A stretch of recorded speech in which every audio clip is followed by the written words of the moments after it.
ఆలు ఇష్టంగా చికెన్ తెచ్చుకొని మీనా చేత్తో వండించుకొని మరి తిందాం అనుకుంటే, శనివారం రా నీకు కొంచెమైనా బుద్ధుందా, ఈ ఒక్క రోజైనా నియమాలు పాటించొచ్చు కదా అని ప్రభావతి తినివ్వకుండా చేస్తుంది.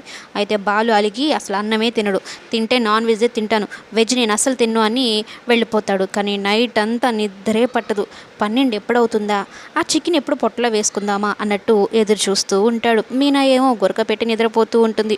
12 అవ్వగానే మీనాని లేపుతాడు.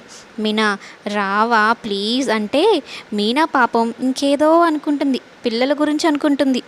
నలుగురు పిల్లలు పుడతారు ఒకే కాన్పులో, పర్వాలేదా అని మీనా అడగగానే, చికెన్ తింటే పిల్లలు పుట్టడం ఏంటి అని బాలు అడిగితే, మీరు చెప్పింది చికెన్ తినడం కోసమా, నేను రాను పోను నాకు నిద్ర వస్తుంది అని అయితే అంటూ ఉంటే, ప్లీజ్ మీనా చికెన్ ఎంతో ఇష్టంగా తెచ్చుకున్నాను మీనా, తినకపోతే నాకు ఏదోలా ఉంటుంది మీనా, రా మీనా అని బతిలాడడంతో, పిల్లలు మాత్రం వద్దు కానీ చికెన్ మాత్రం కావాలి నీకు అంటూ బాలుని బుగ్గ మీద పొడిచి అప్పుడు వెళ్తారు ఇద్దరు తినడానికన్నట్టు.